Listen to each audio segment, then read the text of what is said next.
देश संकट में है।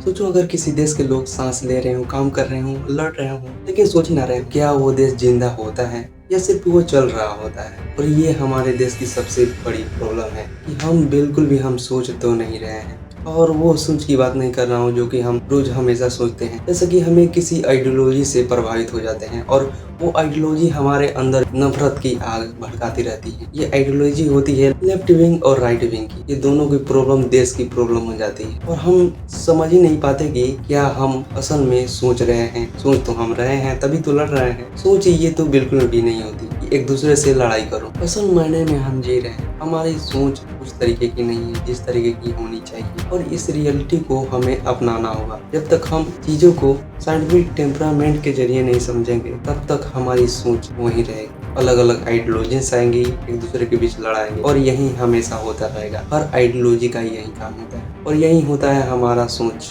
लेकिन हमें इस सोच को बदलना है और ये भी जान लो कि हमारा देश किसी दुश्मन से नहीं आ रहा। हमारा देश सोच ना सोचने से आ रहा है क्योंकि हम सोच ही नहीं रहे। हमारा देश ऐसे ही चल रहा है क्योंकि हर देश की नींव होती है उसका सोच, उसका फंडामेंटल सोच किस तरीके से आ रहा है, किस नजरिए चल रहा है हमारा देश। हम अपने देश को कैसे मजबूत बना सकते हैं, यही हमारा सोच का पहला पड़ाव होने वाला है। हर जगह हमारे तरफ सिविक सेंस की कमी है, बट इस चीज को कैसे सॉल्व करें हमें यही नहीं मालूम है। सबको लगता है कि प्रॉब्लम है, लेकिन प्रॉब्लम का सोल्यूशन किसी के पास नहीं। हमारे पास ये सबसे बड़ा प्रॉब्लम है, लॉज को फॉलो नहीं कर पा रहे हैं। और सबसे डेंजरस बात यह है कि हमको लगता है कि सब कुछ ठीक चल रहा है, लेकिन ये भूलना मत कि हमारी सोच हमारे देश को बर्बाद कर रही है। हम सही तरीके से नहीं सोच पा रहे हैं। असल मायने में देश का असली संकट क्या है? अनएम्प्लॉयमेंट है, सिस्टम खराब है, करप्शन है। और असली प्रॉब्लम ये नहीं है। मैं ये नहीं बोल रहा हूँ कि ये प्रॉब्लम नहीं है, ये प्रॉब्लम बिल्कुल है और इस पर सरकार को अच्छे से काम करना चाहिए, जो कि सरकार का ही काम होता है। और हमारा जो काम है उसको हम ही करेंगे। और हमारा काम क्या है? हमारा काम है सोच को सोचना, साइंटिफिक टेम्परामेंट लाना और सिविक सेंस को कम करना। हमारा काम यही है। हम सोच को बदले, अपने आप को बदले, तभी हमारा देश बदलेगा। अगर हम सोच नहीं सोचेंगे हमारा देश बिल्कुल भी नहीं बदले। साइंटिफिक टेम्परामेंट तो लानी ही कैसे भी,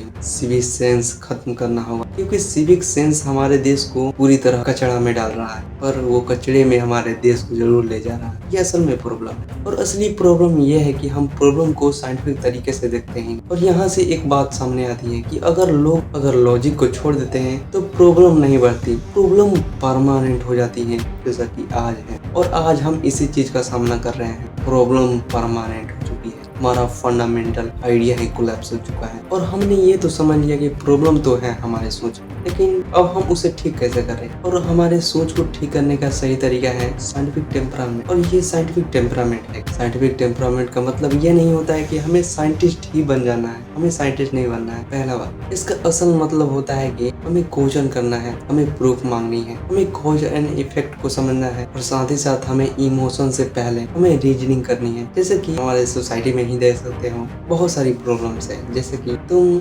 रिलीजन को ले लो, जहाँ लोग इमोशन के चक्कर में बह जाते हैं, ऐसे प्रथाओं में पड़ जाते हैं जिससे कि बहुत नुकसान होने वाला है। और उससे क्या होता है? उससे बहुत सारी प्रॉब्लम्स क्रिएट होती हैं। जहाँ धर्म को फॉलो करने वाले आइडियोलॉजी वाले लोग और उसी के आधार पर वो लोगों को जज करते हैं, कौन अच्छा है और कौन बुरा है। और उसी से डिसाइड करते हैं कौन हमारे लिए सही है और कौन हमारे लिए बुरा है। वो सिर्फ अपना धंधा बनाना चाहते हैं। देश जाए भाड़ में, उनको सिर्फ पैसे से मतलब है और लोगों को इन चीजों से बहुत खतरा होता है। पर फिर भी लोग इमोशन के चक्कर में बह जाते हैं और बहुत बड़े प्रॉब्लम के पास चले जाते हैं। लेकिन हमें इस इमोशन से पहले हमें रीजनिंग का इस्तेमाल करना चाहिए। रीजनिंग का इस्तेमाल हम कैसे कर सकते हैं? पहले तो हमें सवाल से शुरू करना होगा। अगर कोई भी क्लेम करे तो उसे कैसे और क्यों द्वारा क्वेश्चन पूछो, उसे सवाल करो, आखिर ये कैसे हुआ, आखिर ये क्यों हुआ। सेकंड, भावनाओं को प्रूफ मत बनाओ। और ये तो अपने दिमाग से निकाल ही दो कि इमोशन इक्वल टू एविडेंस। हमें इमोशन को एविडेंस नहीं मानना है, हमें इमोशन के बदले सवाल करनी है, अपने रीजनिंग का इस्तेमाल करना है।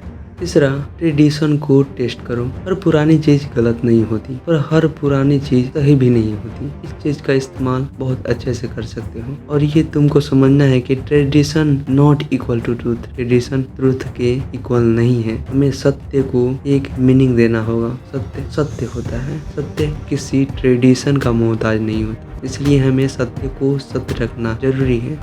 चौथा, कॉज एंड इफेक्ट देखो। हम नतीजा देखते हैं, वजह देखना भूल जाते हैं। प्रॉब्लम सॉल्व होती है रूट से, बिलीफ से नहीं।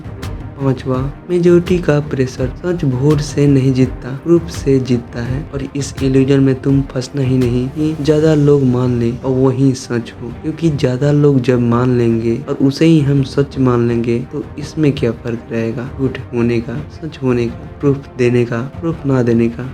छठा, अथॉरिटी को क्वेश्चन करो। जो खुद सोचता है वो हमेशा किसी अथॉरिटी का लोअर होता है। अथॉरिटी एक्यूरेट नहीं होती, कोई भी अथॉरिटी हो वे हमेशा एक्यूरेट नहीं होती, बट कुछ चीजें हो सकती हैं, जैसा कि साइंटिस्ट और एक्सपर्ट्स की बातें। सातवां, बाइनरी सोच से बाहर।